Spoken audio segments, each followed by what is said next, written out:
जय श्री राम।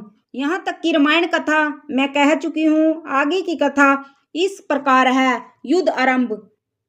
महान बल की सीमा वे वानर बालू सिंह के समान ऊंचे स्वर से श्री राम जी की जय, लक्ष्मण जी की जय, वानर राज सुग्रीव की जय ऐसी गर्जना करने लगे। लंका में बड़ा भारी कोलाहल मच गया। अत्यंत अहंकारी रावण ने उसे सुनकर कहा, वानरों की ठिठाई तो देखो।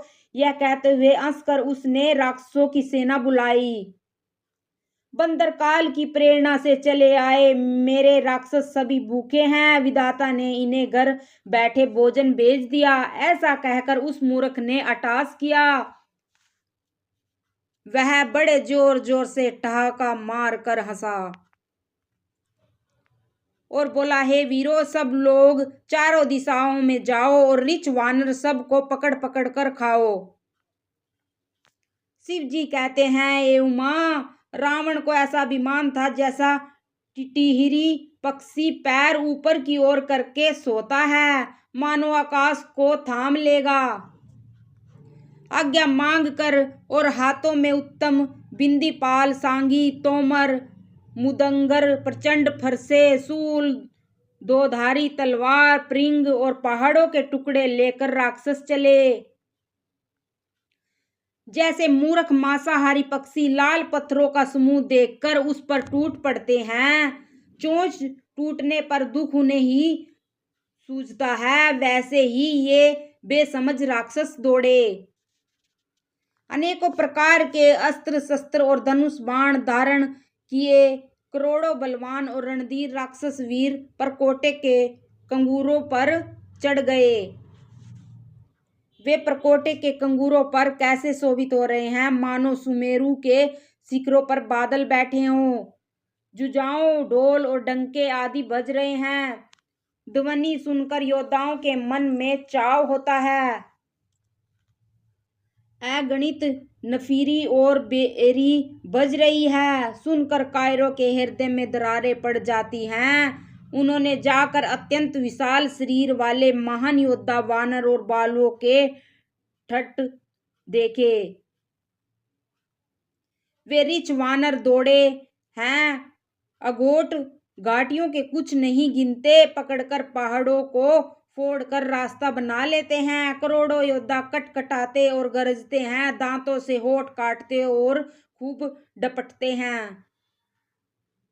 उधर रावण की ओर इधर श्री राम की दुहाई बोली जा रही है। जय हो की ध्वनि होते ही लड़ाई छिड़ गई। राक्षस पहाड़ों के ढेर शिखरों को फेंकते हैं। वानर कूद कर उन्हें पकड़ लेते हैं और वापस उन्हीं की ओर चलाते हैं। प्रचंड वानर और बालू पर्वतों के टुकड़े ले लेकर किले पर डालते हैं। वे झपटते और राक्षसों के पैर पकड़कर उन्हें पृथ्वी पर पटक कर भाग चलते हैं और फिर ललकारते हैं। बहुत ही चंचल और बड़े तेजस्वी वानर बालू बड़ी फुर्ती से उछलकर किले पर चढ़कर गए और जहां तहां महलों में घुसकर श्री राम जी का यश गाने लगे। फिर एक एक राक्षस को पकड़ पकड़ कर वे वानर भाग चले। ऊपर आप और नीचे योद्धा, इस प्रकार वे धरती पर आ गिरते हैं। श्री राम जी के प्रताप से प्रबल वानरों के झुंड राक्षस योद्धाओं के समूह मसल रहे हैं। वानर फिर जहां तहां किले पर चढ़ गए और प्रताप में सूर्य के समान श्री रघुवीर की जय बोलने लगे। राक्षसों के झुंड वैसे ही भाग चले जैसे जोर की हवा चलने पर बादलों के समूह तीतर बीतर हो जाते हैं। लंका नगरी में बड़ा भारी हाहाकार मच गया। बालक, स्त्रियां और रोगी रोने लगे। सब मिलकर रावण को गालियां देने लगे कि राज्य करते हुए इसने मृत्यु को बुला लिया। रावण ने जब अपनी सेना का विचलित होना कानों से सुना, तब योद्धाओं को लौटाकर वह क्रोधित होकर बोला, मैं जिसे रण में पीठ देकर भागा हुआ आपने कानों सुनूंगा, उसे स्वयं भयानक दोधारी तलवार से मारूंगा। मेरा सब कुछ खाया, भांति भांति के भोग किए और अब रणभूमि प्राण प्यारे हो गए। रावण के उग्र वचन सुनकर सब वीर डर गए और लज्जित होकर क्रोध करके युद्ध के लिए लौट चले। रण में सम्मुख मरने में ही वीर की शोभा है। तब उन्होंने प्राणों का लोभ छोड़ दिया। बहुत से अस्त्र शस्त्र धारण किए। सब वीर ललकार ललकार कर भिड़ने लगे। उन्होंने प्रीगों और त्रिशूलों से मार मार कर सब रीछ वानरों को व्याकुल कर दिया। शिव जी कहते हैं, वानर भयतुर होकर भागने लगे। यद्यपि हे उमा, आगे चलकर जीतेंगे। कोई कहता है, अंगद हनुमान कहाँ है? बलवान नल, नील और द्विविद कहाँ हैं? हनुमान जी ने जब अपने दल को विकल हुआ सुना, उस समय वे बलवान पश्चिम द्वार पर थे।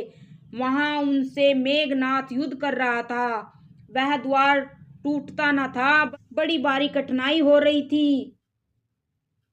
तब पवन पुत्र हनुमान जी के मन में बड़ा भारी क्रोध हुआ। वे काल के समान योद्धा बड़े जोर से गरजे और कूद कर लंका के किले पर आ गए और पहाड़ लेकर मेघनाथ की ओर दौड़े।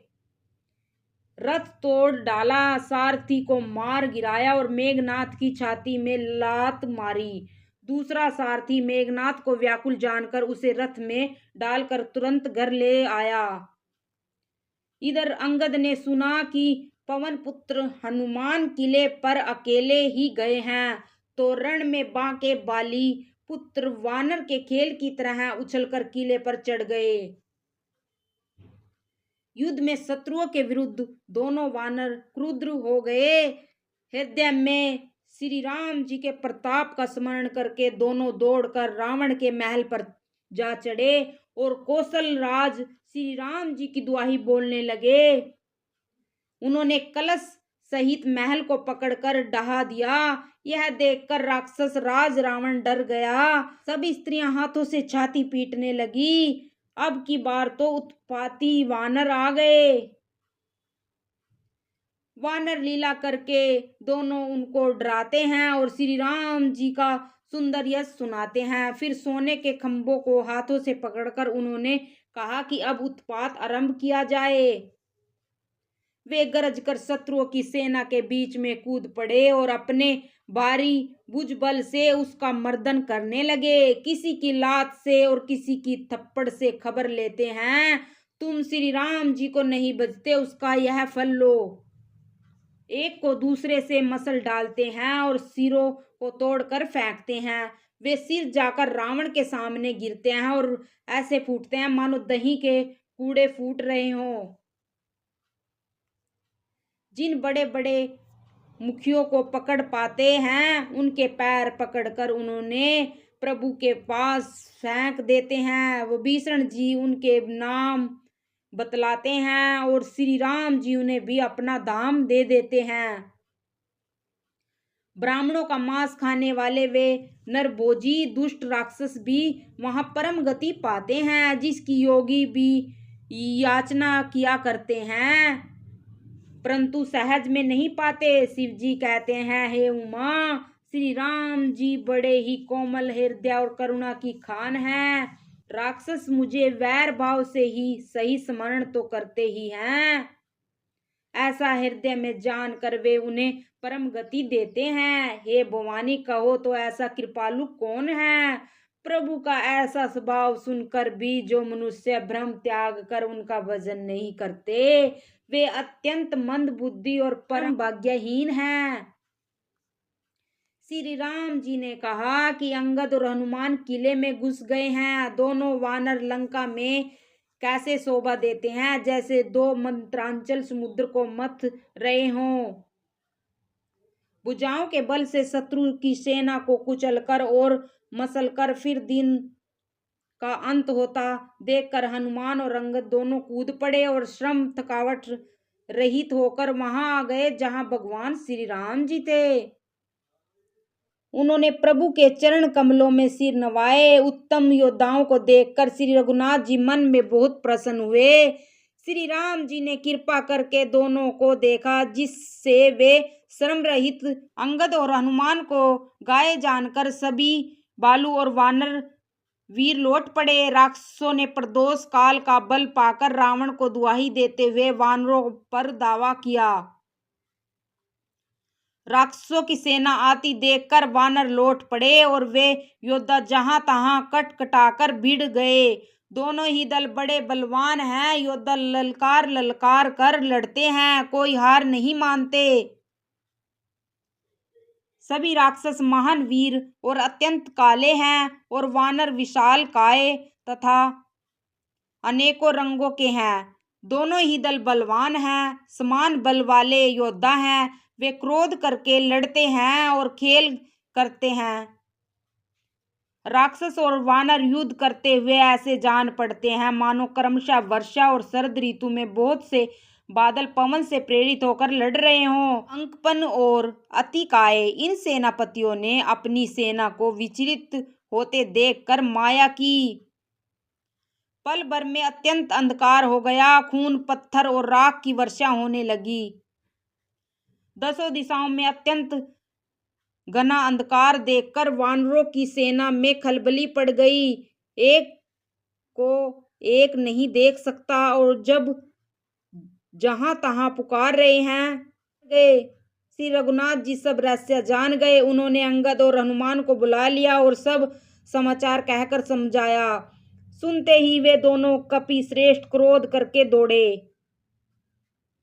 फिर कृपालु श्री राम जी ने हंसकर धनुष चलाया और तुरंत ही अग्नि बाण चलाया, जिससे प्रकाश हो गया। कहीं अंधेरा नहीं रहा गया। जैसे ज्ञान के उदय होने पर संदेह दूर हो जाते हैं।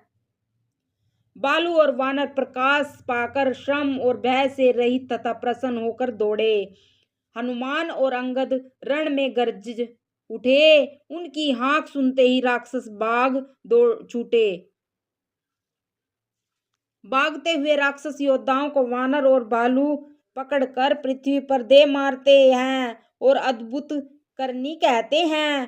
पैर पकड़कर उन्हें समुद्र में डाल देते हैं। वहां मगर, सांप और मत्स्य उन्हें पकड़ पकड़ कर खा जाते हैं। जय श्री राम।